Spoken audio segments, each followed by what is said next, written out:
Hi, and welcome to this edition of the League of Utah Writers Community Book Club. Today, we will be discussing this book right here, Broaders by Daniel Kraus, who is our keynote for the Quills Conference that will be happening August 11th through 14th this year, like next 2 weeks from now. And I chose this book because it was award-winning and wonderful and all these things, and I'm really glad I did. My name is Rachel Bush. I am the president-elect for the League, and I will be moderating this discussion. I am joined by a panel of wonderful authors, and I will say your name, and then you can introduce yourself, and then we'll pass. So, Tara. I get to go first. I'm Tara Luft. I am the membership chair of the League of Utah Writers. I have written unpublished short stories in the horror genre, and I love it from like when I was a little kid. So I'm excited to talk about this. I'm glad you're here. Thank you for coming. Corinne. Hi, I'm Corinne Larinaga. I'm the League of Utah Writers Publications Chair and the 2021 Writer of the Year. And I'm a horror author. And like Tara, I started loving it at a young age. So I'm excited to chat horror today. It's awesome. I'm so glad you're here. Cass? Hey, I'm Cass Ward. I'm an author of science fiction and fantasy and horror, mostly short stories and novellas. And I also do science journalism for sci-fi.com and science and tech writing for /gear. Nice. I'm so glad you're here. Cody. Yeah, hi, I'm Cody Langill. I'm an author. I write horror. I also run the Utah chapter of the Horror Writers Association, and I also run Timber Ghost Press, which publishes horror. So thanks for having me. And I'm glad you're here. And if you all want to connect with Timber Ghost or Cody for Utah Horror Writers or for publishing, they will be at the Quills Conference and have their own table, and it's going to be awesome.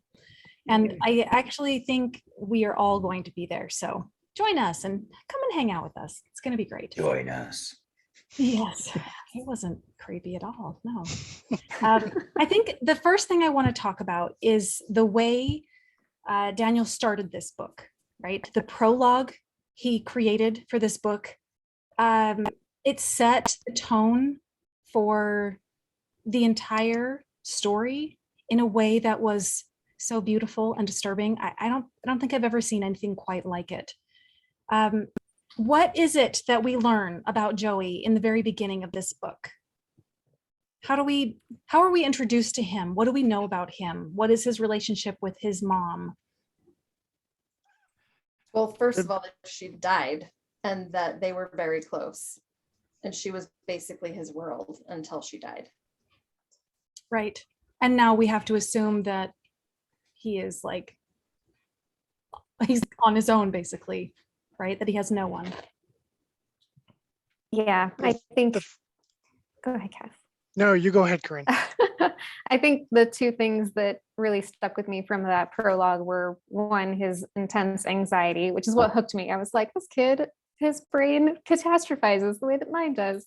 But also that he's got a sort of codependency where he defines himself almost by whoever in his world is the son that he's going to revolve around, whether it's his mom or Harnett or Boggs. So Yeah, that was the thing that stuck out to me too, was all the different ways that he imagined his mom dying, and sort of what that says about him, and not just the anxiety that he might lose her, but then the confirmation that he does, and what that maybe does in terms of informing his worldview, that like the bad things that you expect to happen can and will happen.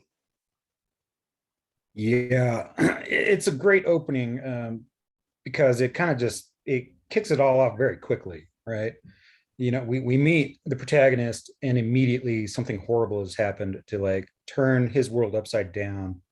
And now we're thrust into this uncertainty along with him. And I think it was very effective, not only establishing, you know, that his world has changed right off the bat, but in such a horrific way too. Yeah, I felt horrible for him. And the way that then you get into book one, Fun and Games, where you're seeing his transition from saying goodbye to her and the funeral and the loss of her and touching her casket and that foreboding of this would not be the last time he touched her casket. I'm like, what does that mean? Oh no. Because it was so horrifying to think that, right? Mhm. But yeah, the thing I loved most about the prologue was this is the way she died. This is how she dies. The way he repeats that through the entire, it's repeated so many times on every page.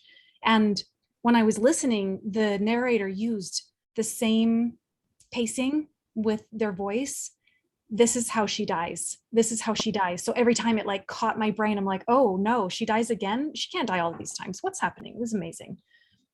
And then what did you all think about his specifying? I like that. Well, from a writing perspective, I was like, this is such a nifty way to introduce a whole bunch of different like auditory and visual details and things like that without making it feel like it's packed in, but it really helped me visualize where he was, like the doctor's office and everything like that. So I really enjoyed that as a writer. It was a lot of showing without having to really work for it, I thought. Yeah. It Yeah, also gave us a sense of how he was and how his mind worked, because he's not typically, and that's not something that I do, right? So I'm like, it automatically puts me in the, okay, this is how he is going to see this is how his world is viewed. And it puts you so close into his POV. And then you have that in those moments where he does it in the rest of the book. Mm-hmm. yeah, I think it leaned back on the anxiety again for me. That was the main sense that I got from the first like third of the book, is like, this kid is just like a ball of nerves, because building on the imaginations of his mom's death from the very beginning, and then just this sort of overhyped, like keyed up attention to everything that's going on all the time. What I liked about it too was, and you don't know it, we're getting into spoilers in this, right? Yeah, we're going to discuss Okay. the whole book. Cool. Yeah. So what I liked about it too was it's foreshadowing for an important part near the end, right? Near the climax, that his specifying, and leading up to it too. It comes into place so many times, but effectively, right? It's not overused, I think.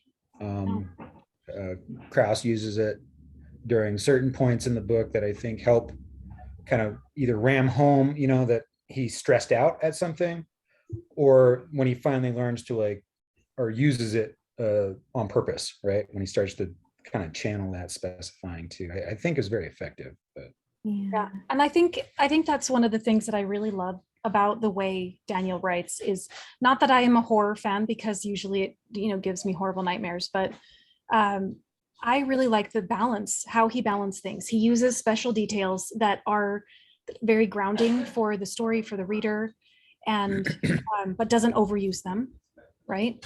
And he uses very detailed imagery, but it's not over the top and it's not too repetitive. Like, there's so much that you could do with a story like this, and it's just this perfect blend of mundane mixed with really horrifying stuff, that so you can relate to some of it, and other parts it just is, it's mind-blowing how he has that.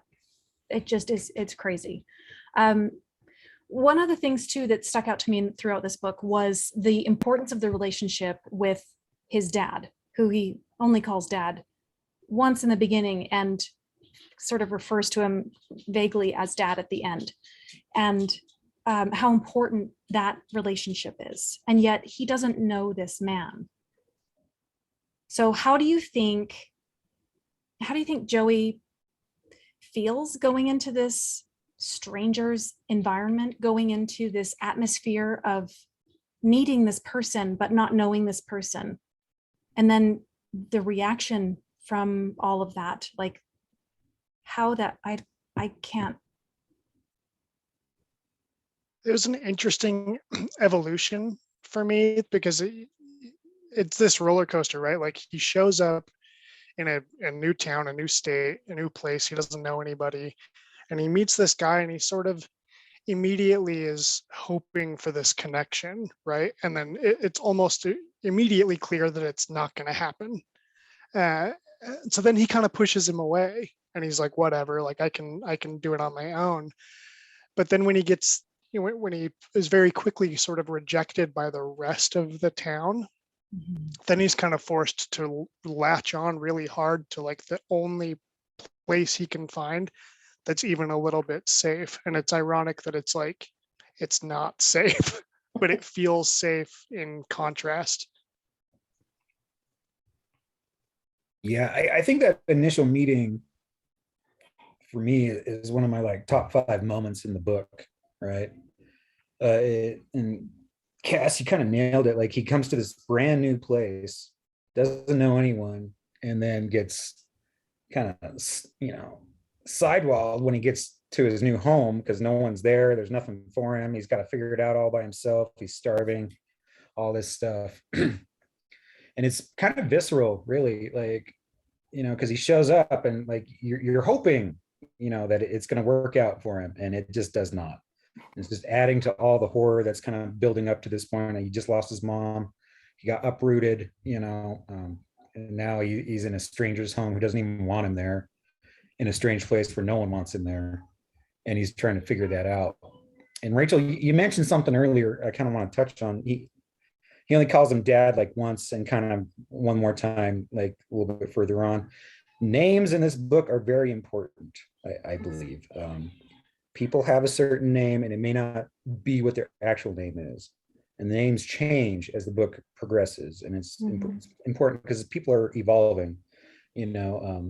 His father's evolving along with him, and his name changes in what Joey calls him throughout the book too, to kind of signify that. And when Joey becomes the son, there's a distinct change in him during that. So, I don't know if we're going to get to that later, but names are very important in this book.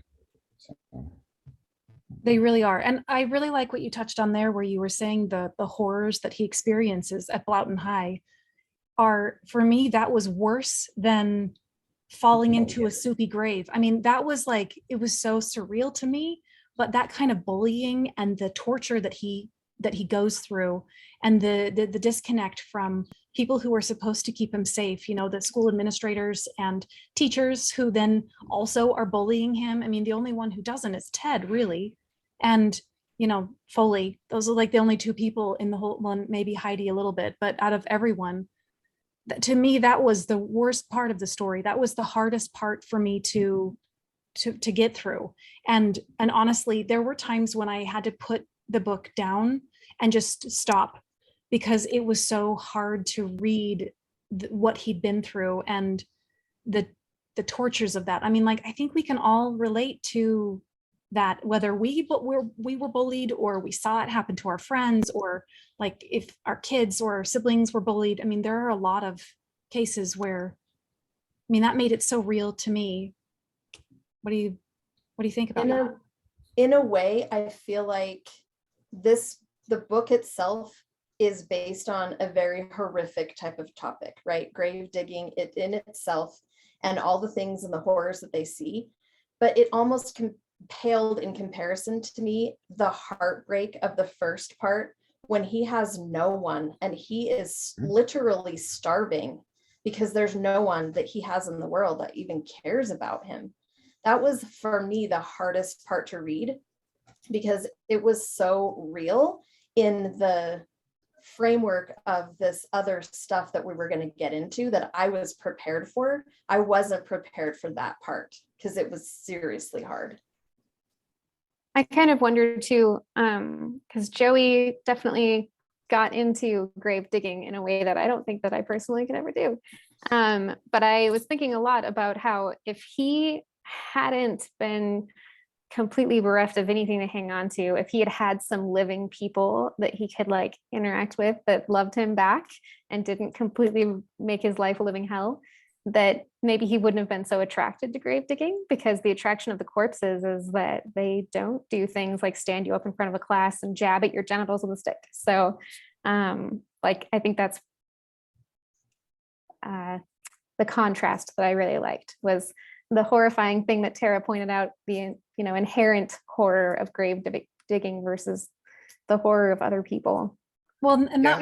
that was the way that he got his dad's approval too, was he didn't give up, and he was like, I'm going to do this. You need to help me do this. I need your approval. He was still looking for that A+, right? And that's actually mentioned midway through the book, where he's like, I still want the A. Come and tell me that I did a good job. Look at the edge of the grass. I got it just back where it belongs. And he was seeking that so hard from his dad, even though, like, you're right. How could you just be like totally cool with that? But he made it, that's what he needed for his dad's approval, right? Well, and Yeah, he forced his dad into letting him in too, because he was desperate for that connection.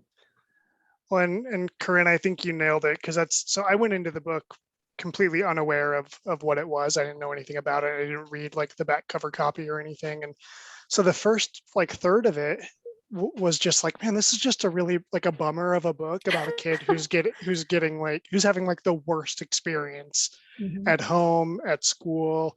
And yeah, you go to school and you sort of expect, maybe not everyone, but certainly my experience was like, you sort of expect a certain amount of like poor interactions with peers, right? But you also expect that there are other people there who are going to sort of support you and back you up and lift you up. And that was what was most terrifying to me about that situation, is that he didn't have that. And in fact, like the authority figures in that environment were contributing. And so he was sort of forced into this scenario every day, forced to return to this arena where it was just awful. And it worked so beautifully, because then when he does get involved in the grave digging, it feels like a retreat. As you know, as you mentioned, Tara, as horrifying as it should be, and on the surface like it is, it feels like a safe place. Yeah, I kind of talk about this a little bit in the Creating Dread lesson that I give sometimes. And I think the reason we're all connecting with what's happening at the high school more so than with the grave digging is because we can all connect with that, right? We've all been in situations similar, at one point in our lives or another. And we can see that as like a universal like emotion of bullying, right? And we know that it's wrong, and we can feel for Joey because we can kind of pull on our own experiences. How many of us have actually dug up a grave? Don't raise your hands. I don't know. No, or like, been around dead things a lot. Not a lot of people.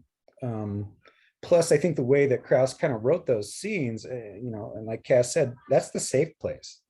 That's where Joey's interacting with his dad, and they're doing things, and he's not having to deal with all the other stuff. And yeah, it's horrible, but it's almost written in a way that it's detached, right? Like it's a job, right? Like he's in those scenes, it's written like a job. Like, okay, we got to do this, and then we got to do this, and then we do this, and then we're done, And yeah, it's messing with like dead bodies and stuff, and that inherently is gross. And some of those scenes were pretty yucky, but nothing like what was happening at Bloughton. Well, and Harnett didn't know anything that was happening at Bloughton High. He had no idea, and didn't want to know, because that wasn't the job. He was like, you're still worried about that? You still want an A? You're still wanting to go to school? Why are we trying to get back for this test? Oh, the kids, it's important to the kids, so we got to get back. Right. Yeah. I don't know. Kids these days, am I right? Yeah, he didn't seem to connect with like anything that would make a child feel embarrassed or shameful or any of that stuff. No living people emotions. No. Do you think that was the product of his world and all the things he lost as well? Yeah, I mean, he was raised by a gravedigger, right? So yeah, well, and he has aside from Joey or before Joey, he has really no one substantial relationships with anyone, and he sort of intentionally lives like separated from people and in a state that most anyone would consider embarrassing, but he doesn't, maybe by necessity. But yeah, he seems, the when Joey tells the story about shopping for school and getting the cup, and he's like, you were embarrassed by that? It's like, I loved his response though, like, you're an alien, like you don't you just don't get like what it's like to exist in the real world. It's like Mhm. he's forgotten. He's been so isolated for so long that he's forgotten. It's very interesting. One of the things I wanted to ask Wait, you all before we go about. on though, Rachel, I wanted to touch on that because this is this is by definition a young adult novel. Yeah. And if you tell people that it's about grave digging, right?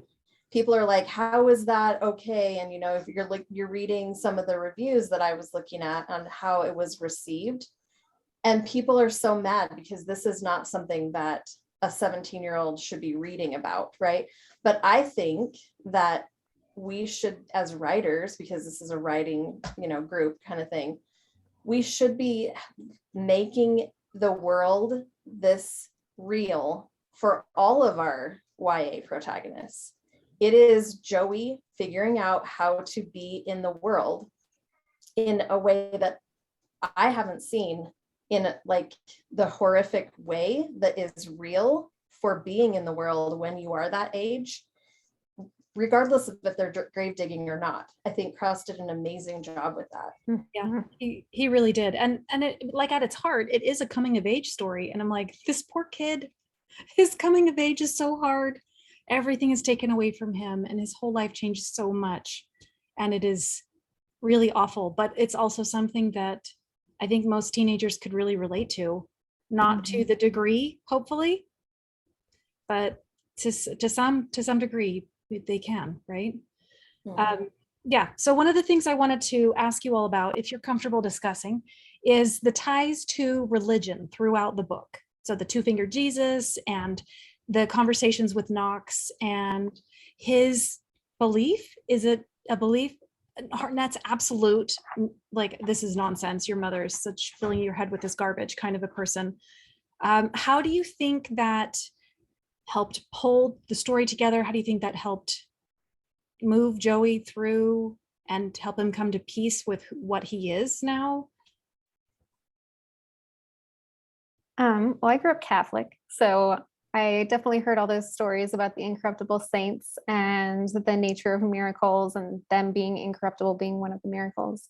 So I found that pretty grounding, but I just liked, again, the contrast between these incorruptible saints who are revered and considered blessed because they're not decomposing, and the way that Joey begins to view people that are decomposing and seeing them as such like a beautiful thing because of the way that they're falling apart. So I think that contrast was definitely necessary, and really beautiful. I was raised religious and am now not religious. And I really appreciated that while it did have a concept in it, it didn't tell me how I should or shouldn't feel about it in a religious. Like, it did not make me think badly of one way or the other, or make me have to pick morality for it, because they, at the end of the day, were just grave diggers. They're either rotters or they're diggers. And I thought that was beautiful and refreshing as a reader. Yeah, even Knox, even though he's a reverend and he's still helping these people, he thinks they're still worth saving. He doesn't think they're beyond his reach, which made me feel like he's the best kind of reverend there could be, right? Someone who really truly wants to help everyone and save them, save them according to his own goals. But even Knox said, this is just what he does. He doesn't know how to stop moving and doing what he's doing for the diggers. So it was also a way for him to just stay connected to other people. Right. And to feel probably fulfilled at some point. Right. Yeah. I don't know that I thought a lot about the way that the spiritual aspects pulled the story along. I don't think that necessarily resonated with me, but I did think that Knox was an interesting character, in as much as I think maybe I interpreted him differently than you did, Rachel, but I thought that there was a sort of dilemma going on within him, where on the one hand, maybe he was doing it for the benefit of the diggers, but I think also, and he sort of mentions this toward the end, like, was he really, or was he Was he motivated by other things? Was he using his religion as an excuse to be involved in that world? Mhm. So I thought that dynamic was interesting, and the sort of power struggle that was going on within him about whether or not what he was doing was the right thing. Yeah, that's a good point. I really liked when Joey's fingers got cut off. The first thing I thought was, he's a two-fingered Jesus now. That's the Oh, I first didn't even thing I think thought. about that. While I was listening, I was like, oh my God. But I also really liked that when he was struggling, when Joey was really struggling and he was praying, he was like, am I praying to God? Am I praying to Jesus? Am I praying to my mom? Because they were all so important, equally important. His mom was everything to him, right? So yeah, I really liked the way that was all tied together, because like Tara said, it didn't feel like it was this is the right way and this is how you have to feel about this. It was them having a discussion. I loved the discussion between Harnett and Knox when he got the Boneyard Blues, and he was like, I don't know what you're talking about. And they're arguing with him about all these things and the Incorruptibles. And then later when Joey starts kind of comparing these untouchable people at school, like they are the ones that you can't touch. They are the ones who are these, and he's like, I'm going to bring them down. And then it's so sweet. That revenge is kind of amazing and disturbing. I think right in the beginning, like midway through part 1, I think that's when he starts to change the way he views about where he fits in the world. When he's standing in the bathroom and the light is flickering because the bulb is garbage and it starts flickering, and he's like, and I was there and I wasn't there, and I existed and then I didn't exist. And then he's like, does he belong at school? Does he belong with the Diggers? Like, he doesn't know where he belongs. So he's at this precipice where he's about to fall. And I was hoping that he would just stay in school and get away from it and make something for himself, make a life for himself that was what his mom would have wanted, that he wanted. But I'm like, that's not really what he wants anymore. So when do you all think it was that he really lets go of that idea and moves on? Because he let go of that idea that he had ingrained in him from the time he was little. He let go of that and he was like, this is my life now. I felt like it was a slow transition to that point, because there's all these stepping stones as he's getting there, and you can see it as he's struggling to, he wants to play the trumpet and he keeps going to meet with Ted, whenever he can to play, and we see that slowly slip away. And part of it being, he gets his fingers lopped off with the shovel and he can't play anymore. And then we see it too when he's studying so hard for that test and he aces it, and what's his butt? Gottschalk. Yeah. Gottschalk, Just tears it up and tells him that it didn't matter anyway. That's another stepping stone towards that decision. That he fails. And then I feel like the final nail in the coffin, if we could use that. Pun intended. Right.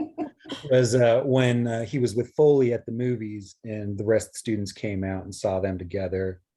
And he basically kind of decided, okay, I'm going to put them in their place. But by doing so, I pretty much severed my last connection with this area, and these people, because I can't come back after this. But I think that was kind of the final straw. I think he's okay with that though.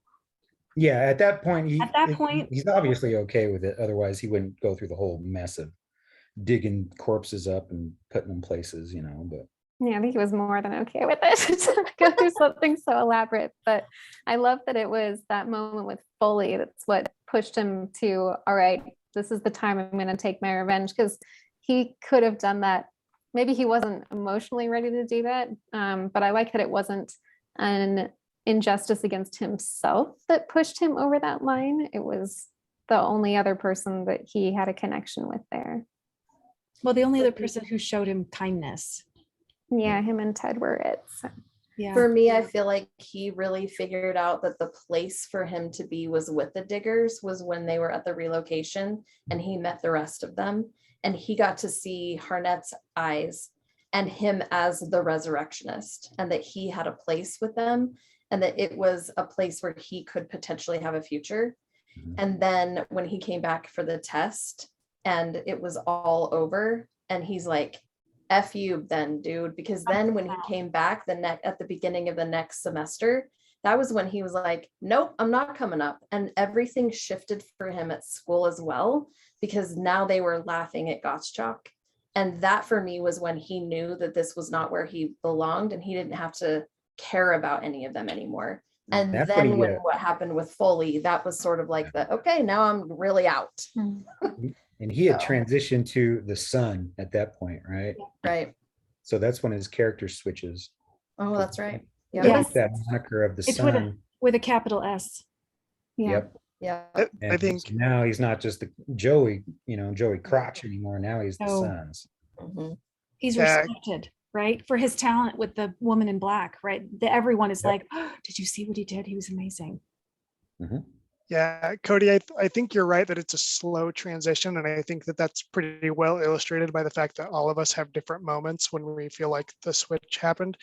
For me, it was partly at the relocation, but then more specifically, I think when he saw the book that baby had and realized the betrayal against his mother. And then the whole sequence with like the golden spike, that felt like where he really had to like sort of take control. And especially how after that point, his dad then sort of falls off the rails and starts doing the bad jobs and everything. That felt to me like where he came into his own as a digger instead of being just a student to his dad.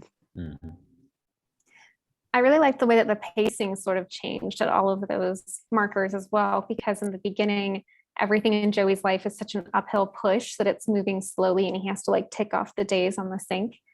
And the deeper he gets pulled into the digger's world, and especially once he gets mixed up with Boggs, it's like everything just starts tumbling downhill and going faster and getting completely out of control. So he goes from pushing that rock up the hill to like getting swept away with it. And I loved Like- the way it just kept speeding up.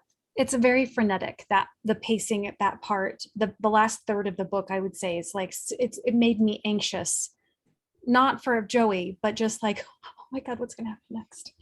Like even knowing that and rereading it, it was so frantic. Everything was so frantic with it that it was crazy. One of the things too that really changed my brain after reading this was the way I look at graveyards and death and the profit from death. Harnett says that, what did he say? Where was it? He says that cemeteries are more profitable than farms, and that if you want, that they can charge a family whatever. And we have all lost people, right? We have all grieved the loss of a person, and what do you do? I mean, this is part of our culture. So do you do something different? I mean, do you feel like you have any choice? Really? Well, and the fact that at the end, Joey has a funeral and buries his father in the ground, like he definitely did not want to happen. I thought that was a perfect. Forbade him, right? He said, "Don't do this for me." I really thought that was the best betrayal possible, though, because Harnett was not there for him, and yeah, they were connected by blood, but it wasn't enough.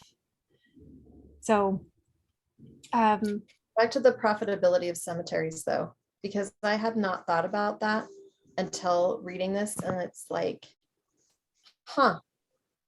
why do we profit so much on death?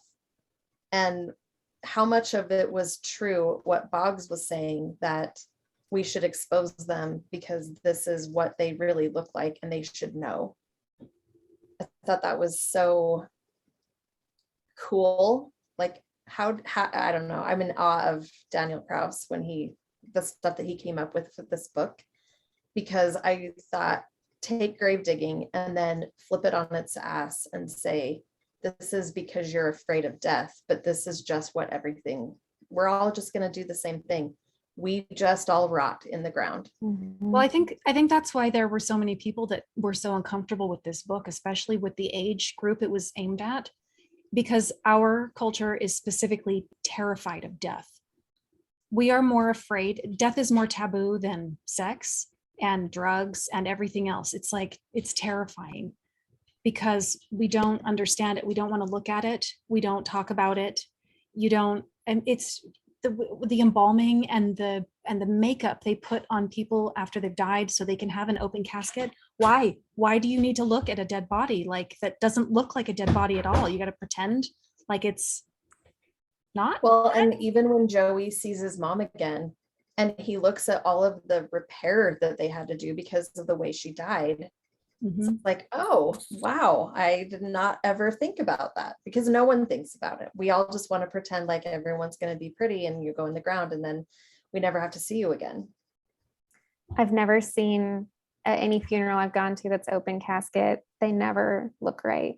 They never look like who I remember. And they always have too much makeup on if they're women.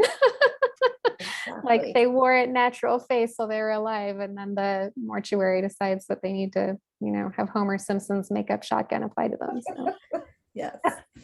It's funny because while I was reading the book, not at the exact same time, but over the same sequence of days, we rewatched The Haunting of Hill House. And there's a lot of stuff in there about, all of the stuff at the funeral home about like, I fixed him, like, and it shows you everything they do to, wire the jaw shut and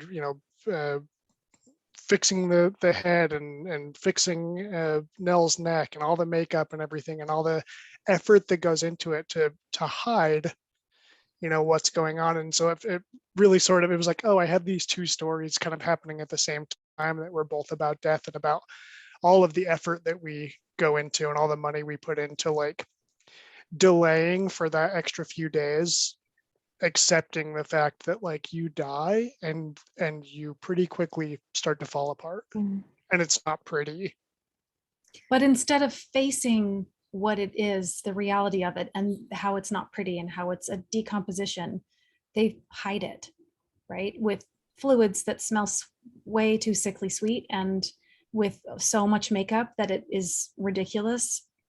I mean, how are we supposed to grieve when it doesn't even look real, right? It's like, it looks, it's so fake. It's cartoony almost, how ridiculous it is at funerals, especially open casket. They talked about this a little bit when Joey is confronting Gottschalk and they're talking about decomposition, and I can't remember what it was. Do you guys remember that conversation when they're arguing about, we're not talking about animals and bugs and all that stuff, right? And he was making them like necrophages or something like that. Yeah, necrophages. Yeah, and it's like, oh, you're right, because we're not talking about what we do to our dead. You're talking about what happens in nature, but we should be talking about what is happening to the dead. And why is it different? Yeah. Going back really quickly to this kind of upset maybe that parents had about the theme of death being so prevalent in a young adult novel. I think that the generational difference there maybe is that those parents grew up when I grew up, which we didn't really have to think about death all the time. And now students are training to confront it. They do school shooter drills and they wear bulletproof backpacks. And so it's on their minds a lot more than I think it was for people of my generation, our generation. We're all pretty close in age. So maybe that might be sort of the affront, they're like, well, kids shouldn't have to think about death. That doesn't belong in a YA book, but they think about it way more than we ever had to. It's true.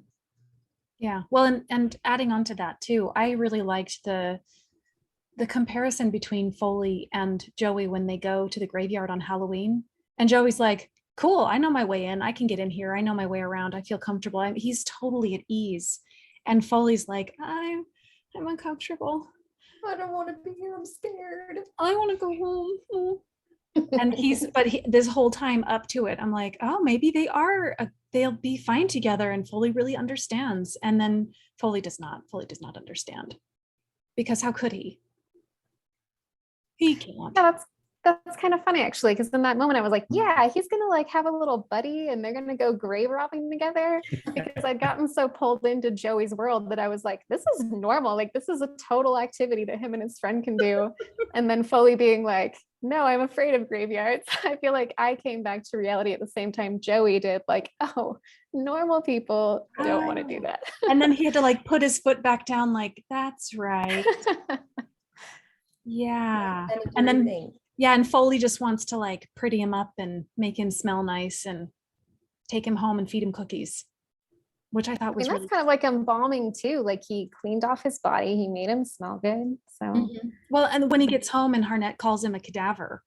So yeah. when I worked at the university, I managed the botany labs and greenhouses at Weber, and the greenhouses were on the same floor as the cadaver labs. And when I listened to that part, and then when I reread it, I could smell the perfume of that memory of that, because there were cadavers down the hall from the greenhouse. And on really warm days, the hallways smelled very horrible and sweet, like so perfumey, and so like this weird bitter chemical sweet smell. And I went, oh my God, that is such an insult to tell him that he smells like a cadaver, because it's like this sweetness of death, the sweetness that's masking death, but not doing a very good job of it. I think Harnett at that point was trying to tell Joey, you can't wash it off. It's part of you. That's who you are. It is ingrained in you now. It doesn't matter how much perfume and how much you bathe. It's not gonna matter there. But yeah.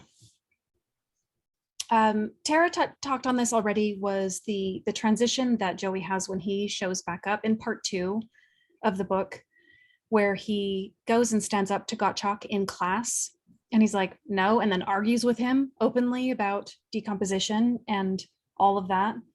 I thought that was a super important part of Joey's transition into becoming his own person and really taking ownership of all that, which I thought was a great way. And I was thinking the whole time while I was reading that, I was like, what's going to happen to Joey next? Because he's finally reached this place in his life where he starts to get his act together and stand up for himself and say no, and stop some of the abuse that he's been suffering. And then they find out that Boggs has visited his mom's grave. So that was fun. How did you all feel about that? Because that was maybe the most upsetting part besides the bullying. That part was, I was just horrified. When I was reading, I'm like, oh my God, what is happening right now?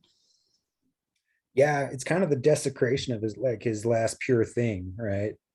And obviously his dad's flipping out about it, and they race out there. But I kind of liked the contrast of how his father is acting and how he's acting during that situation, because you can kind of see him slipping into his specifying mode, right? To kind of, it's a defense mechanism basically at that point. Mhm. But it helps him later, and obviously he has to find a way to deal with this when there's really no great way to deal with that situation. Like, I don't think anyone thinks like, oh yeah, I'm going to have a good time digging my mom back up to see if someone else messed with her,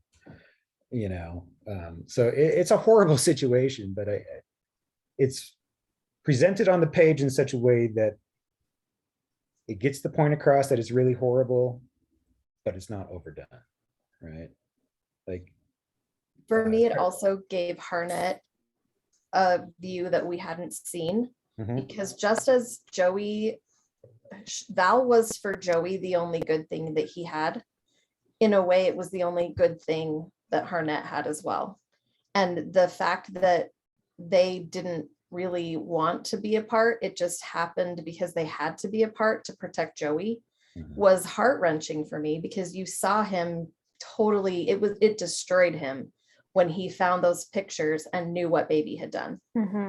I don't think he ever recovered. So I don't think he ever did. Harnett never recovered from that. No. I can't remember if it was Lionel or Knox's been a minute. But one of the two of them was trying to encourage Joey to talk about the stories about his mom. Was that Lionel? Lionel. That was Lionel. Lionel. When they were visiting him. Yeah, and at the time he tells Harnett, like, you need to, you know, get to know her in a way that you never have before. You didn't really know her. And he's like, why would I want to know her as anything different than what I do? And so I think it was like you said, Tara, terrific violation of Harnett's memory of Val too, because he had enshrined her even more perfectly than Joey did. Mhm. I thought it was an interesting way to show how people can hold conflicting ideas in their heads, because on the one hand, they've spent a significant portion of the story basically selling the thesis that like your body doesn't matter, and when you're gone, like you're just gonna rot, and like it's perfectly fine to go and dig people up and take their stuff, but then when it happens to someone they care about, it's like gloves are off, and like that they're able to hold that in their heads as like, well, that's different, that's wrong, but at the same time we're going to do it to hundreds or thousands of other people. Yeah, that's a great point. Like Joey basically becomes one of the Gatlins chasing down dogs to like get revenge. All the while the Gatlins are chasing him and his dad still. Yeah. I think he gets that at the end though, not to like jump too far forward, but when he's saying that maybe the Trasks will be his Gatlins and he's okay with that because it almost gives you like a purpose. Like, I want to, before we move on, sort of related to what you said, Corinne, and also another example of what I thought, I noticed a lot of stuff that was like conflicting ideas, and how you, in some ways it's okay to have conflicting ideas, but when they went to visit Lionel and he takes them on the walk and shows them his own gravestone and where he wants to be buried, and Harnett's like so upset about it, like, how could you possibly do this knowing what you know? And I thought it was the way that I interpreted it, really what Lionel was saying is like, you can know how messed up the world is and still find beauty in it, and still want to, like, you can choose to lean into what's beautiful instead of what you know to be broken. And I thought that was like I think ultimately, like, that's sort of where Joey ends up at the end. I thought it was interesting to stick with that, how Lionel was like, this is it, I want you to see where I'm going to get buried, and Harnett was so pissed. He's like, I don't want to see this, why are you getting buried? And it was shortly after he had told Joey how he wanted to go and how he did not want to get buried because he did not want to be what they dealt with, right? And in the end, not to spoil and jump ahead either, but like, he didn't really get buried. It was his way of giving back to Harnett what he always thought that he would give to his son. Or sons. Or Yeah. sons. Yeah. Mm-hmm.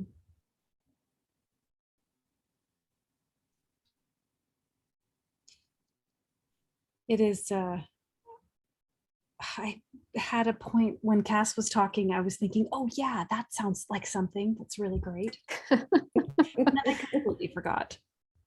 But I do want to mention that Alex made a comment that the way that Americans handle death is very unique to American culture, and the plasticity of it when it's really not. That is an excellent point, because I think in other places, death is viewed very differently, but here it is really awful, the way it's handled, and hopefully that will change, but I'm not holding my breath for that.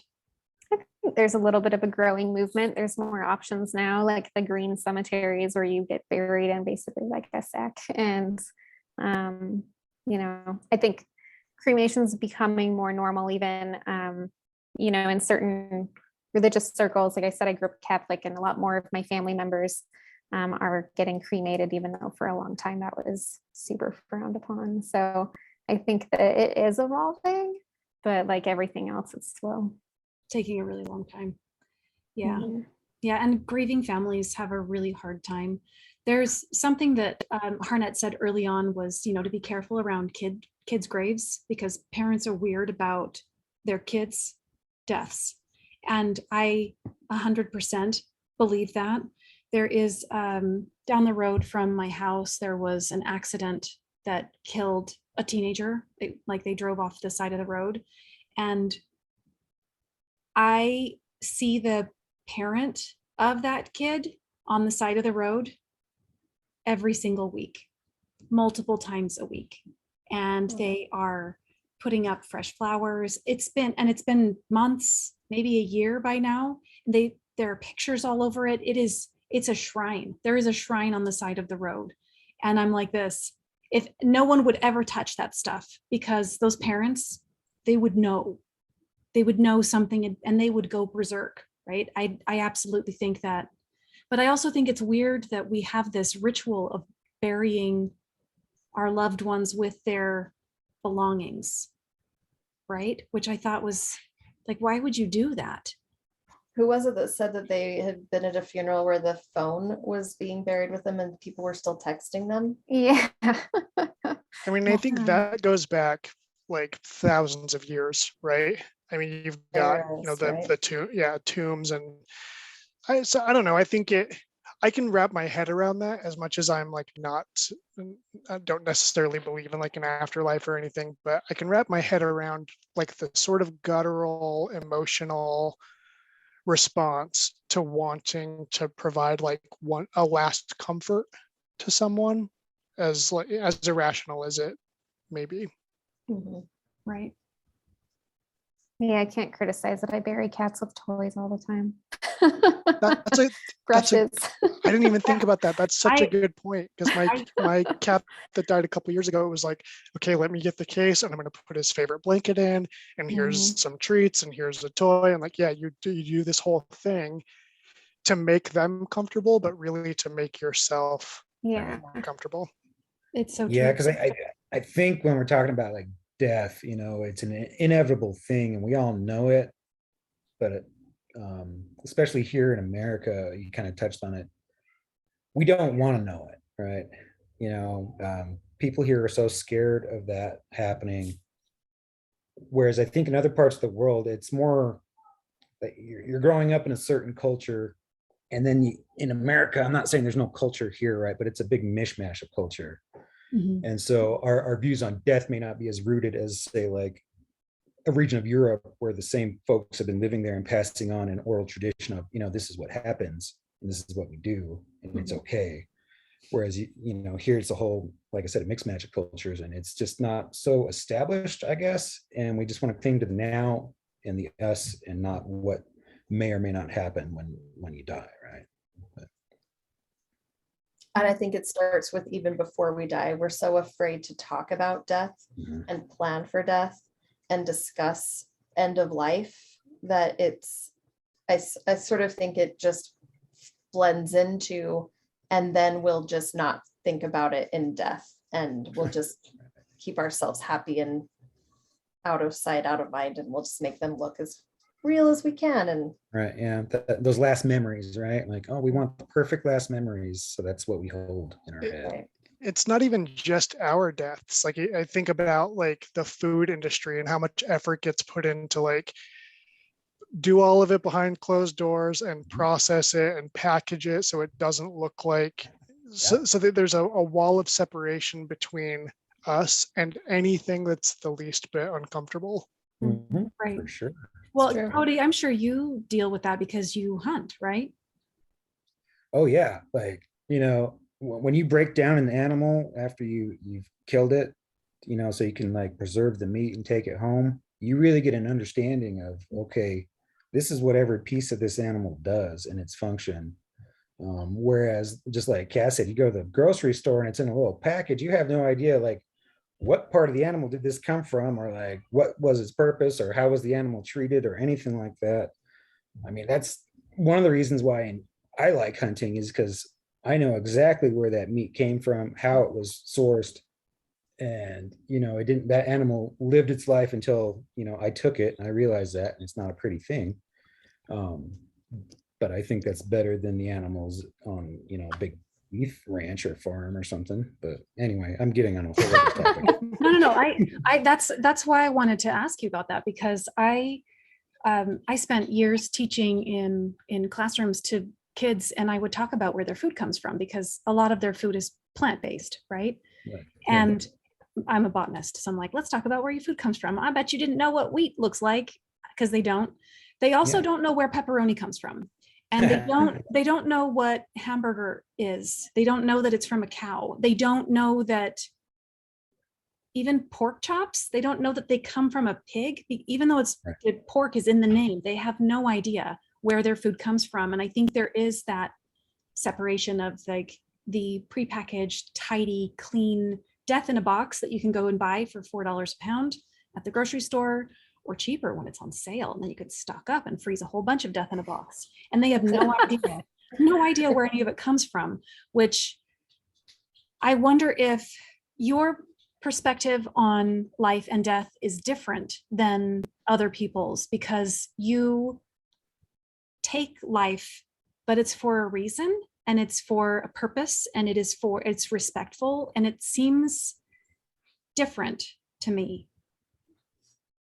Yeah, it certainly isn't, that doesn't mean I don't go to the store and I buy meat, because I do, right? Sure. I know this came from an animal, and an animal died so that I could have this little bit of meat. And when I'm like making dinner for my kids, I'm always like, hey, this is beef, where did it come from? Like, oh, cow, and then they get a little sad, and I'm like, well, that's good, you should be sad, don't turn a blind eye to it. Something died so you could live, and that's kind of cycle of life, right? Right. But as long as you respect it and know it, it's better than just being like, oh, I just get my meat from the grocery store. I don't, I'm not going to go kill an animal. You just did by buying that meat. If you're a vegan or vegetarian, that's a completely different story, and I have a lot of respect for people who can do that. I can't. I don't like vegetables that much. Well, and I think that what you were just saying about the difference that you have there, let's discuss the difference of how Harnett deals with death and how Boggs treats the dead. I'm not talking about the book, the Rotters book. I mean, that was just wow. But really just when Joey was being trained by him, and he was talking about how fast he could dig, and he's just like hopped up on all kinds of drugs so he doesn't feel pain, doesn't slow down, and he's using excavators, and Joey is mortified because he's like, how, that's so noisy, why would you draw attention to yourself? And also I was surprised by how tender Boggs was, or not Boggs, by how tender Harnett was. And he's patting the lady in the green dress, and he's like, there, it's almost over, we're almost done, it's fine. And he puts everything back, and he doesn't break anything. And it just seems so at odds with what his job is. But maybe it's not, maybe it doesn't have to be. I mean, what do you think? I can't imagine, there must be grave robbers in the real world who do this as their job, right? Yeah. Where do you think most of them lie on that? Are they more like a Harnett or the Boggs of the world, who just take what they want and don't care about the consequences? If I were to guess, I suspect that if you're a grave robber, you're probably not that sentimental about it, but you're probably also not using excavators out of a sense of like self-preservation.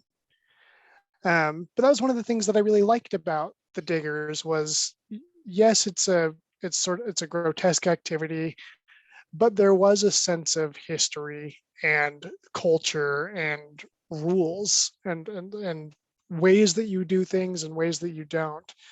And that was, part of what made Boggs so alarming, was like just the complete disregard, not just for like ordinary social mores, but for even the mores of like this subculture. Mm-hmm. Yeah, because the diggers exist outside of regular society, but they have a society of their own, and Boggs can't even exist within that structure. Yeah. Mm-hmm. I would hope, in my romantic imaginings, that any grave robbers are definitely like Harnett, and they recognize that they were once human and acknowledge that they're loved and remembered. But yeah, like Cass, I suspect that they're probably closer to the Boggs end of the spectrum. Maybe not like posing them and taking photos of them, but they probably don't care if, how much they destroy the coffin or if all the pieces end up back in the right place. Because at that point, it's just about efficiency, which was Mhm. all Boggs cared about, right? Mhm. How many could we dig in one night? And even he had the frantic ways that he did, that he was teaching. So Joey learned from Harnett, but then he also was learning from Boggs at the end. And they were so vastly different. And Joey was taking from both of them what he was going to go forward with. Like he couldn't get enough of what Boggs had to teach him. He went for revenge, but he got sidetracked so fast. It was not, Boggs had way too much to offer him. We should talk about that. Why Let- do you think that? Because I'm curious, I did not understand it.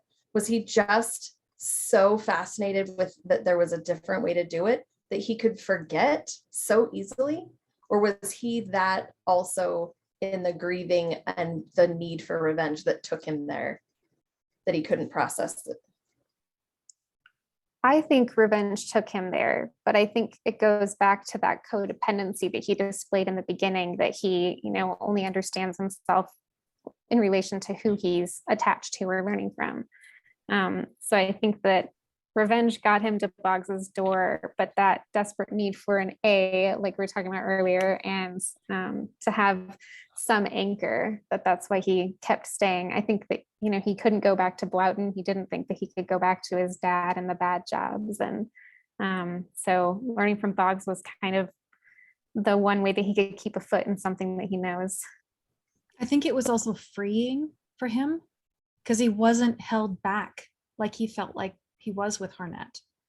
That's how it felt to me. I felt like Joey was really free, and Boggs didn't criticize him. Well, I mean, he told him he was slow, but he just wanted him because Boggs wanted him just as much as he wanted to be wanted. They wanted each other because they just needed that connection. I mean, when it came down to it, I think he felt bad for Baby because there were times when he was Baby and there were times when he was Boggs. And like you said, Cody, names are very important in this story. And every time I'm like, oh, he's calling him Baby again. Oh, I do feel a little tender toward him right now. This is unfortunate because he's such a monster of a human, but yeah. I think too, like Baby is what Joey could become, right? If he's not careful.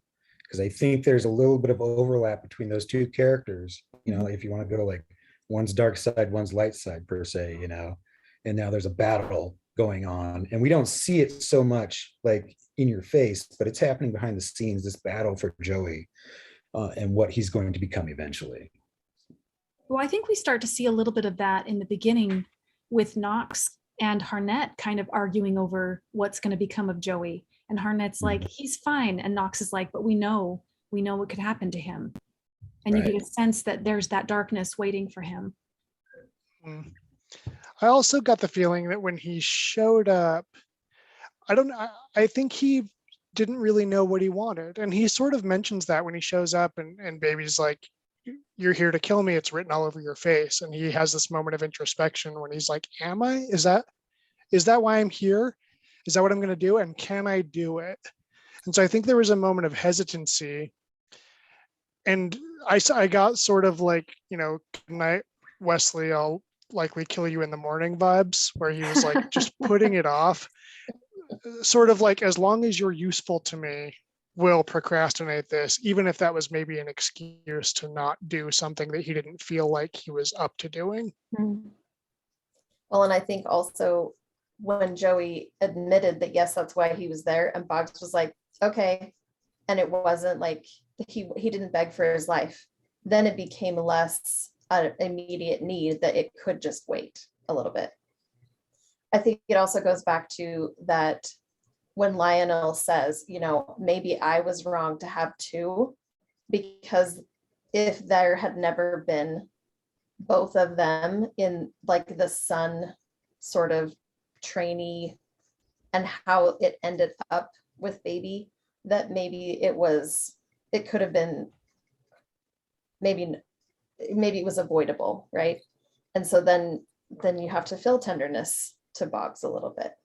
Yeah. unfortunately. Well, and let's talk about the Rotters book too. I mean, Cass mentioned it briefly, but when they first introduced it, I could not understand why baby Boggs would do that, why he would try to expose this world that no one knows about, that has been so successful at keeping their, keeping a very low profile, and now he's like ruining it for everyone. Is he going insane? Is his brain really falling out? Like, what is going on with this person? Why did he do it? Why do you think he started the Rotters book?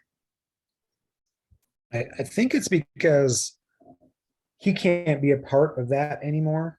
And so it's out of spite. So their whole thing is like staying behind the scenes. And he's more like, no, I'm going to expose it all. Because he's been It's ostracized, like a you big, think? yeah, like it's a betrayal because in his mind, they betrayed him, right? In a way, by kicking him out or pushing him off to the side. Yeah. He also talks about that a little bit, that Joey says, I understood why being in the West was so bad because it was different in the West. He had grown up in the diggers world with Harnett in his territory, and it was vastly different. And he understood it, that there was a reason for Boggs to be pissed. And I think you're right, Cody. It was to spite all of them because he felt ostracized. I think maybe even before he was ostracized, that he had a very different idea of, the Rotters, that he already had this philosophy inside of himself that made him so efficient because he had already been thinking of them as just rotting away. And so who cares if I dig them up all crazy and leave them all over the place? So I think the way that I interpreted it was less an attack on the diggers specifically and more trying to prove to both the diggers who treat the dead so respectfully and the wide world that try to imagine that we don't decompose at all, and trying to show both groups that the truth is that it's just a bunch of rotting flesh. And it's he wanted to show them how he viewed it because he thinks that's the correct way. So. Yeah, I think it's funny because you all of you hit on like both of the sort of dichotomy that I thought was going on. On the one hand, I do think it's like you banished me, and if I can't be a part of this, then I'll tear the whole thing down. But I also think I got sort of, not to keep making analogies to other stories, but the whole sort of like Magneto, X-Men, like we're better than, I got sort of that vibe of like, why are we hiding? Why are we slinking around in the dark? Like, let's just be on Front Street and like we're better. I'm just gonna document everything.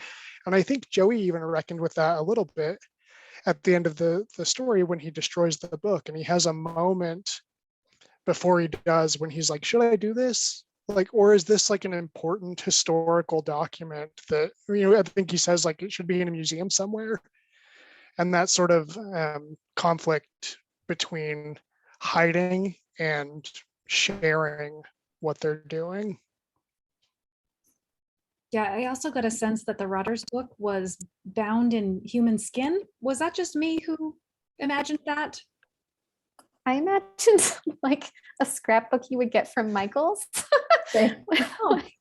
Yeah, I definitely imagined like a frilly but dirty photo Yeah. album that your grandma might have. Yeah, when he slides it across the table at the diner, I'm like, oh, why does it make that sound? What is it made of? It just made me think that he had made it out of some poor unfortunate person who died. No, just me? All right, cool. Just you. The other thing that stuck out to me about the Rotters book, and this might totally be me like reading into things a little too much, but I thought that there was a nice symmetry between the moment at the beginning of the story when Joey plans to expose his dad and like jumps in the back of the truck and goes out to the site with him and snaps a picture of him and gets caught because the flash goes off. Yeah. And then later having that exact scenario being the thing that sort of almost undoes them. I didn't even realize that. That was such a beautiful repetition. That is brilliant. Yeah, the writing is just stunning, isn't it? So Since we're talking about repetitions, let's talk about the Rat King and how it happened twice, and both times was the portending the end, sort of omen.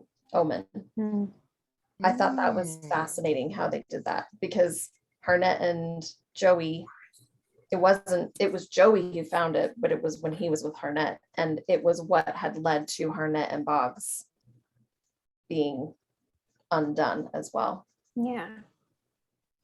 Which is kind of interesting that a rat king would portend splitting apart when that's like what they can't do. Right? Yeah. It's the exact opposite of what they are inherently. And how were the rats in the coffins? Like that, just all of that, it just was so hard to imagine. Like, this is just the reality of it. This They're is why we they're also burned, try and put right? people in cement Mhm. vaults, right? Is so that there's no dirt in there, and that, I mean, it's creepy what we do with dead people. Yes. Yeah. Yeah, it definitely is. I'm going on record that I want to do that thing where you become a tree.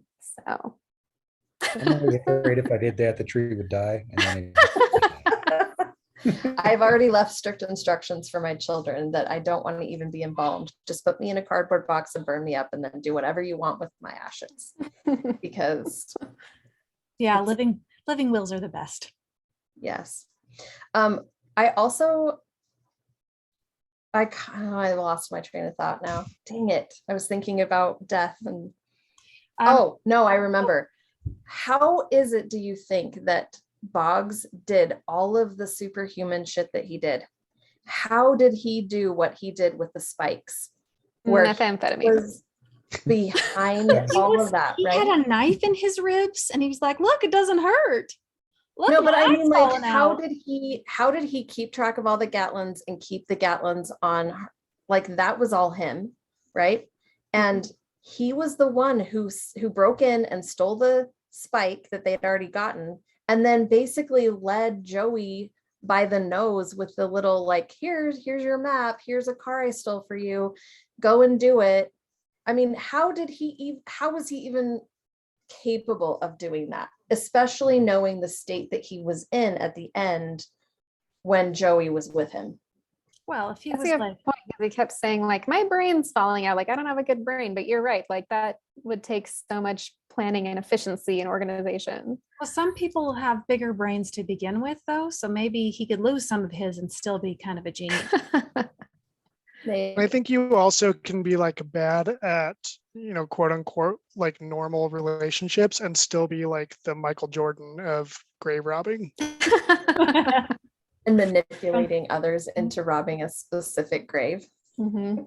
Like very specialized skills that Very you've, specialized. literally devoted your entire life to. yeah. I get the feeling that his character was extremely smart and intelligent and always kind of knew exactly what he was doing, even though his body was falling apart around him. Right. And even when he started to get a little psychotic, that part of his brain was still firing on all synapses that he could do all these mastermind plans. Right. Mhm. Yeah, nothing slowed him down. He was great. Can we talk about the revenge sequence in the high school? Because that was maybe Can we? my favorite part, because I'm like, oh, those bastards are going down. And they deserved it. Every one of them deserved it. I what was they kind of got. sad that he didn't get revenge on the other goon, not just Woody, Rhino. but Rhino. Rhino and Woody. I was hoping that he would get them together, but I'm like, I guess I'll be satisfied with one person whose life is ruined. It's fine. I was super excited for the revenge. I was like, yes, here it comes. He's getting his vengeance. It's going to be so good. And then I was like, oh, like this is way over what I thought he was going to do or capable of doing. You mean not only did he get bodies for the audience for Celeste, but the rats were wired in Inside and their bodies. doing- And what he did to Woody is like not proportionate at all to No. anything. Almost feel bad for Woody. I don't Don't feel feel bad bad. for Woody. I wanted something worse to happen to Gottschalk. Like he got off easy. He had to look at like a gravestone of himself and then lose his Yeah. job because horrible things happened in his school. Like I wanted something more visceral for But him. for, Same. but for Gottschalk, I thought that was maybe enough because he put so much. I mean, what did he do when he came to the school? Did he go looking for kids? He went to his classroom Hmm. because he was like, that's the most important place because it's mine and I'm the most important person. And Joey's like, no, you're not. It's true. Yeah, I think for me, like I do wish that he had gotten something more severe, only because I think he was actually the worst of them. Like he was the authority figure, and it's not excusable, but it's almost excusable for other kids to be jerks. But like he should have known better. Not excusable, but not surprising. Right. But I sort of interpreted it more as Joey being strategic. Like he didn't need for Gottschalk's revenge to be that bad. I think he was relying on oh gosh, I'm drawing a blank on the dude's name now. Woody. Woody. I think he was relying on Woody to like if he scared Woody bad enough that it would trickle out to everyone else and they would all like knock it off. Hmm. One thing that just occurred to me is the two people that he did the worst things to were the two immediately involved in potentially, releasing photos that would Mhm. destroy Foley. And all Gottschalk did was torment Joey. And he left Foley alone. So maybe that was why the sizes were different, I guess. Yeah, because I think who was it earlier that had said something about how the revenge was the worst because it had happened to Foley, not to him. So in his Yeah, mind, it was all about protecting Foley, right? it was all about protecting Foley. And what better way to shut up the bully, the biggest bullies in the school, than to like, this is the day Woody Trask dies. Like he didn't die, but his status, everything about his life died that day. Mhm. Yeah, subtlety in Gottschalk's revenge was good enough for Joey, but he needed to hit hard for the other two. Yeah. I would argue too that with Gottschalk, like what happened to him is on a more of a mental level, right? His whole character is about authority over others, and he loses all of that. So Joey's taken away his self of being, basically. Yeah, it wasn't as gross as the other revenges, but you could say it cut just as deep, if not deeper. It's true. It's very I true. really wish Gottschalk could have seen, because he was talking to Joey about like the mark of a real teacher is getting engagement from you and you're excited about the material. And like Joey was that way with the people teaching him about grave robbing. So if only Gottschalk would known, like that he did have really good teachers. Gottschalk just wasn't one of them. Yes. I think that moment was ultimately his undoing, right? Because up until that moment, Joey was like living in this totally fear-based relationship with him, where it's like, I'll do anything you say, and I'll put up with any abuse from you, Right. if it means that at the end of the semester we can like be chill again. And when he did everything he was supposed to do and still got knocked down, then it was like, all right, well, look, screw it then. Yeah. Now I'm coming for you. Yeah, there's no carrot anymore. So Mhm. Yeah, I think he was already having a hard time holding on to that anyway, because he kept saying, he was like, is that my mom's dream? Is it mine? Whose plan was that? I'm kind of confused. It's the same thing with the trumpet. Like even then with the trumpet and his connection with Ted, and Ted being that one kind teacher at the school, and then he can't play the trumpet, and then he's like carrying it around in his bag with his mom's bone. Like it was so random, but also really a really great symbol of all of the things that he could do, that he did before, his life before, in one little bag on his back. And then at the end, why he had the trumpet the whole time, and what happened at the end with the F over and over and over that he could find Harnett, was so symbolic of, there are things that we hold to and we may not know why, but at some point it's going to be hopefully useful. yeah. I Yeah. read And it on in my Kindle, mom's and it's phone. kind of small and old. And it took, I think, 5 taps to get through all the F. Yes. It's two whole pages in the paperback. Is that? Oh, that's interesting because I listened to the audiobook and I think I don't think they narrate all of them because Oh, yeah. I mean it goes on They for a good don't. probably 8 or 10 seconds, They but don't narrate all of them. That's why when I was flipping through the book, I was like, oh my God, that's a lot of F's. That's Got like a lot of lot. F's to give. Yeah. A lot of F for failure. I think, can anyone figure out why they went to Scotland? Why they did that little Oh. jump to Scotland? What? I'm I still, loved that. Yeah. I loved that they went there. I think why? it was like a comfortable nostalgia. That's where, Lionel took Harnett, and, it all started, and Harnett could see that it was over for him. So I think he went back to where it started, where the whole digger movement started, because he knew his part in it was over. Was he giving Joey a start? I mean, was that the whole thing, getting him to the place where he had been? I have a quote. Oh, go ahead, Tara. I found the quote. Go ahead, Karen, and I'll Oh, write it. yeah, I was like, to me, that felt like the most normal parenting thing that Harnett did, which is like, if your parents grew up somewhere else and you go visit a place that was meaningful to them, they're excited to show you all the things that made like them who they were, all of those Yeah. defining places. And so I thought that was like the one time that it was like normal. I made a note and marked it because I thought this was the best like summation of their whole story. And it's when they are there and he says their bravery was matched by those surgeons who hid the illegal remains in their flower gardens or beneath their floorboards. We were not the first victims of mob violence. That was what Harnett was trying to tell me. And then it skips down a little bit and he says, so this trip to the beginning was really the end. I read my book and tried to come to terms with the feeling of emptiness. We slept in parks and took remainders of food that locals and tourists seemed only happy to give us. One day, Harnett led me to a farm and made me watch the cows eat from their trough that I couldn't take the mystery any longer. And that was when he showed him the old coffin that now was a trough.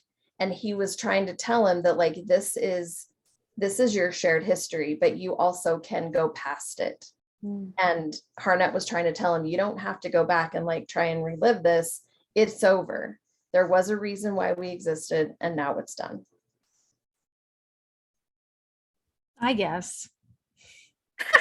But I loved that you didn't really know and that it was super subtle. That was what I love about all of this book. Yeah. I guess I had just really written Harnett off as a parent. So to me, I'm like, how is he going to get his mom's bone through the airport? I just kept thinking, like, how is he going to not get caught with that? Because I knew he was going to do great things with that bone, and he did, and he exacted his revenge finally. But yeah. yeah. So let's talk about the ending, and then like wrap things up. Let's talk about how ridiculous it was that Harnett had $5,000 somewhere for an emergency that they'd never needed until that moment. While Joey had been starving. Horrific. Like, what kind of a life was that they were leading? That was a stark example of the reality of their world. Like, yeah, I got this $5,000 emergency fund, but hey, like you could be starving and it won't matter because whatever. We don't really need it yet. That's not. He was not a parent until then.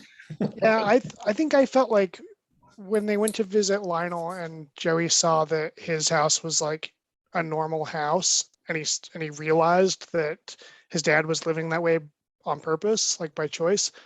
It felt to me like it was by design because he was constantly waiting to like have to flee, and so putting any sort of investment into like being a part of a community or even having like a nice place to live didn't make sense to him because he was always like 1 foot out the door. Well, I think all the diggers were like that. That's the feeling I always got, was that they were all very transient and not they didn't feel safe settling down because there was that mob mentality. Mhm. Yeah. I think if the $5,000, if Harnett envisioned using it for anything, it would be to go get another cabin somewhere and start his off-grid existence all over again. Mhm. Yeah.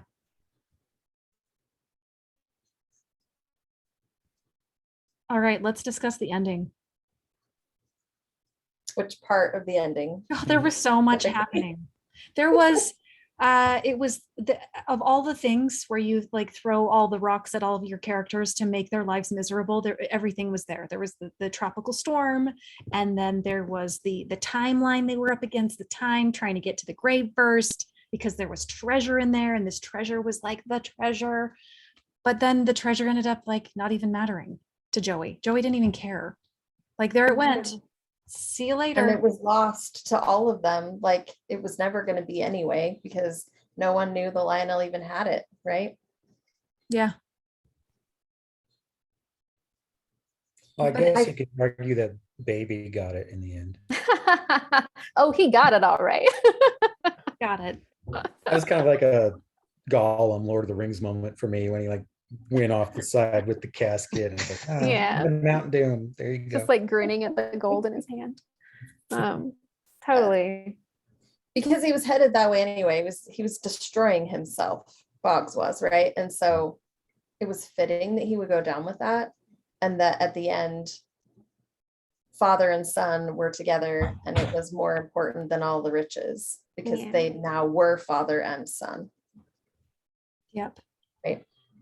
Just when you get to have that moment, and then he's like, and he died at some point. Yeah.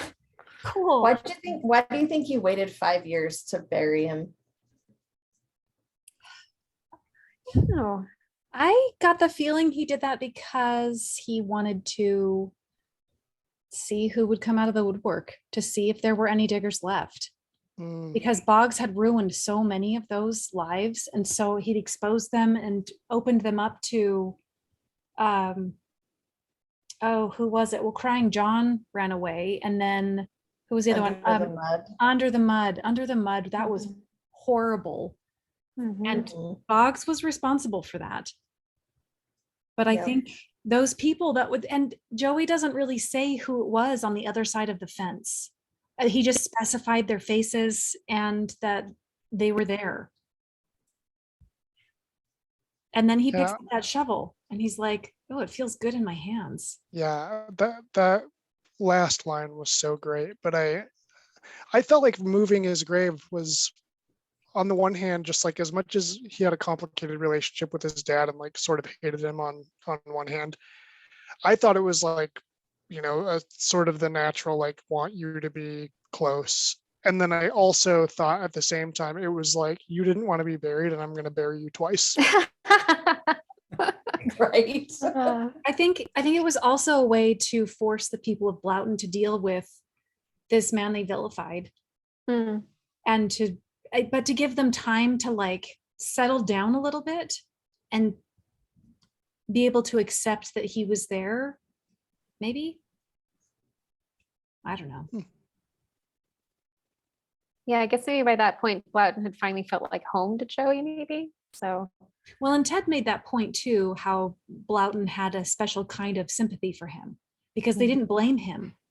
They didn't, and honestly, the revenge and all of that stuff, I mean, would that have happened if Harnett had not taken him in and shown him the ropes? If his dad had just been like a regular old dad, do you think he would have maybe just rebelled in a different way? Probably. Oh yeah, I don't think he would have dug up bodies and put them in the school. And You don't think but that's typical teenage rebellion? yeah, Just wait. I don't Just know. wait I had till a he becomes a teenager. We'll see. Right? yeah, I had a weird. I felt weird about the way that the town reacted to him. It didn't feel, with the exception of a couple people, it didn't feel genuine to me. How do you mean? I don't know. I think there seemed like there was a certain effort to make us go like, the people in the town aren't that bad and like they're on Joey's side. And I don't know. It felt difficult for me to try and like forgive them and let like the fences be mended when they like treated him so poorly. I definitely agree with his other idea that that they were only doing it for themselves, like Mhm, that they wanted to assuage their own guilt. mhm. I think that was dead on. It was also easy for them to, I mean, Harnett said they're going to blame me for all of this. So it's fine because it doesn't matter. They've always thought of me in this way. And so in his way, he was taking that on, and they were happy to put the blame there so that they could feel better about, oh, this poor, poor kid. Good for us for being better people. Yeah, it felt like just the slightest shift in narrative for the town, where they were initially sort of rallying around like bullying and tormenting this kid, and then Mhm. it became, well, let's rally around like supporting him and being cool. But it came from the same place of like, you're different, and we're either going to torment you or we're going to pity you. Mhm. Yeah. You don't think that there was just enough of a, hey, you're standing up to Gottschalk and now we're actually laughing to play into that? Just I don't wasn't that know. fast? It all felt like it came from a place of cruelty to me, with the exception of a couple people. I Mhm. think his relationship with Ted was genuine. Heidi, I Heidi. think Heidi's I think his relationship, relationship with Heidi was genuine. genuine. And I'm hopeful that those two get to be some sort of happy together after Mhm. everything he's been through. But then you also get the sense that he is going to Heidi is the best. Heidi's are all the best. Heidi's are the best. But I got the sense too that the reason that that Kraus puts that in the very last bit together, where he puts this like dangles this like carrot of happiness with Heidi, and then also this shovel really fits in my hand, and what a waste it would be not to use it.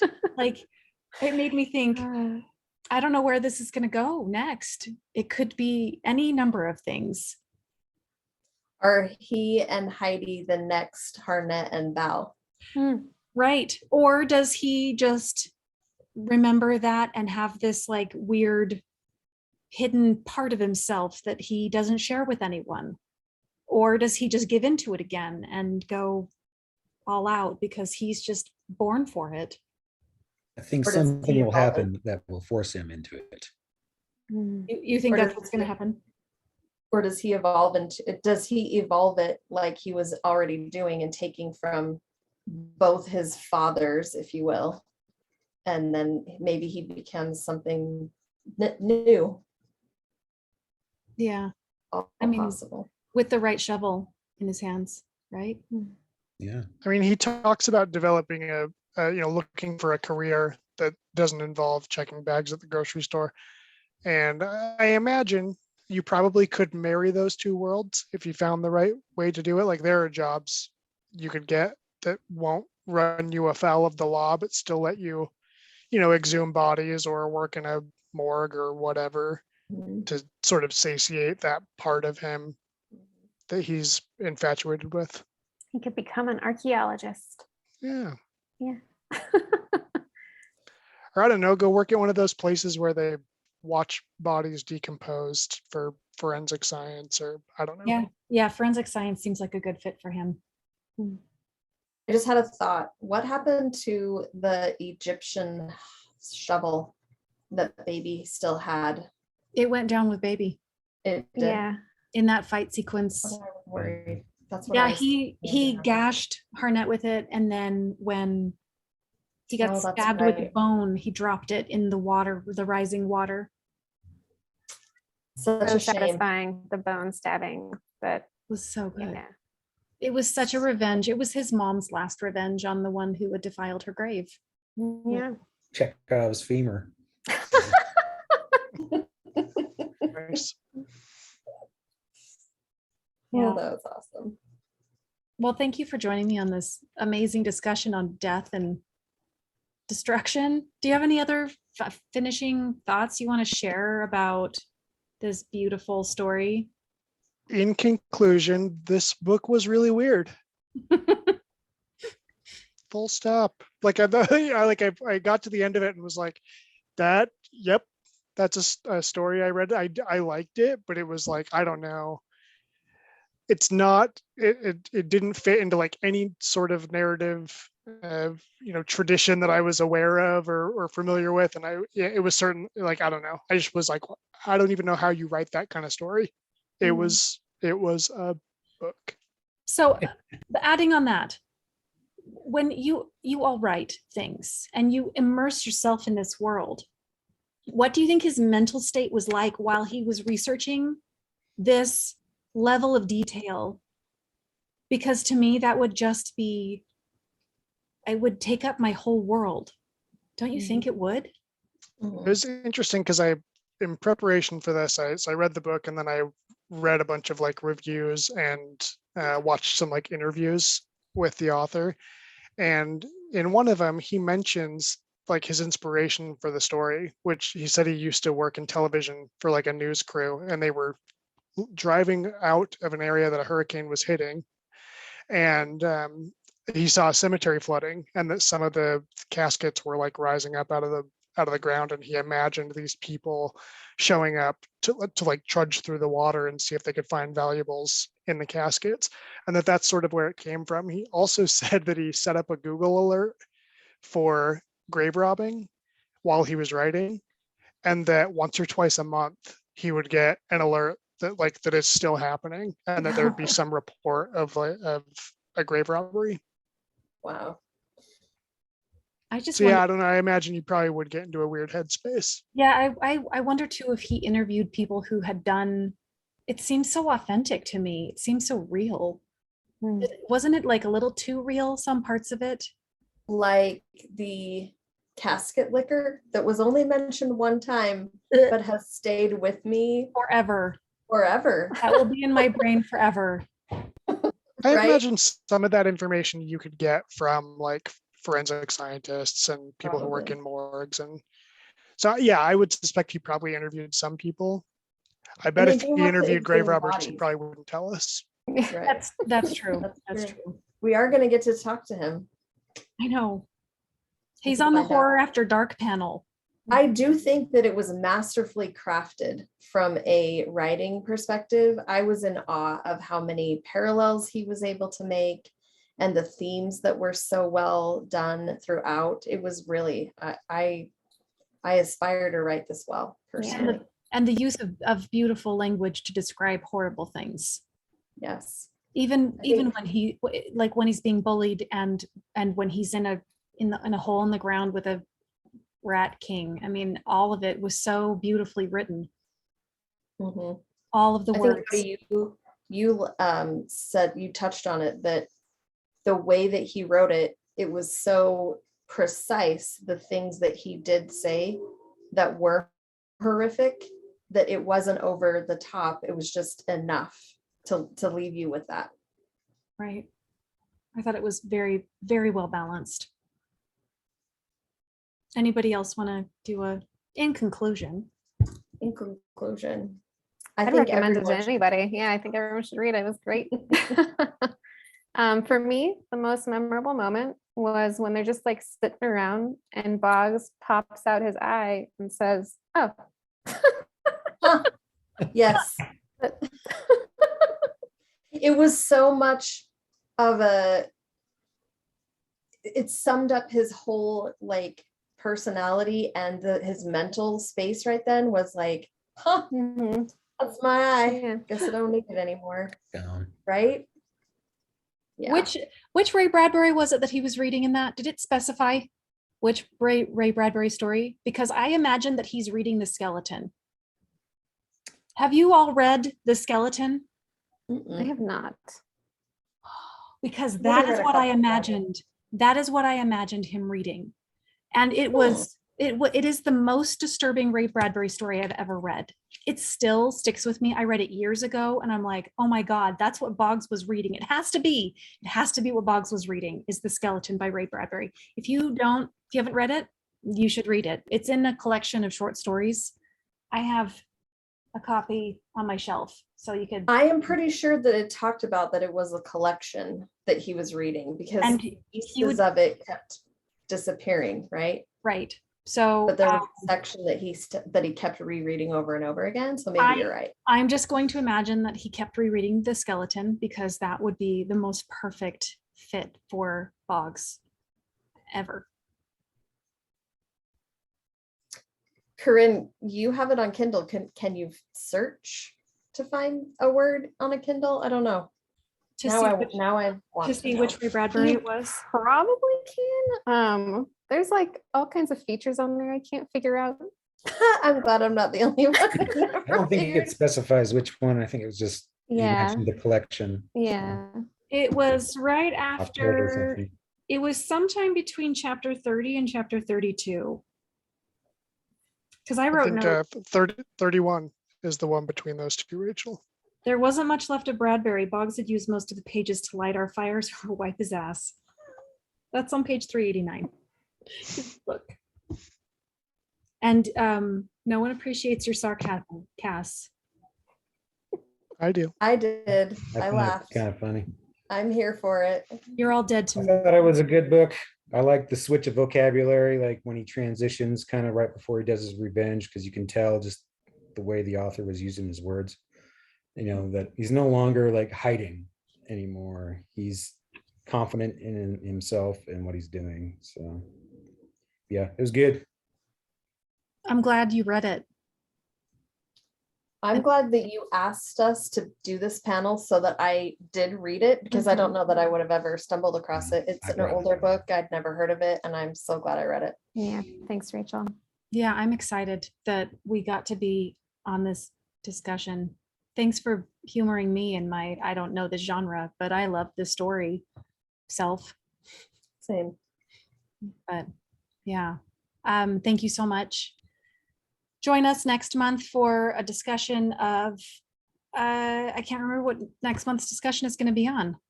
What is August's discussion? Is it the Quills winner? I think it might be. Yeah, I think it's the Diamond Quill winner. It's going to be the Diamond Quill winner that we will be having a discussion about. So come to the Quills banquet Mhm. on the 13th. That's September. Oh, that's Next September. next Okay. next month is Honors Gauntlet. Oh, we're, okay. we're reading Last the year's last year's winner. Diamond Quill winner. Yes. Yeah. Thank you, Okay. Cass, You're for welcome. checking that. I should have been more prepared. I appreciate it. Cass, who failed to mention he's on the executive committee when he introduced himself. Listen, I can only remember so many things at a time. Okay, I'm going to stop the recording now.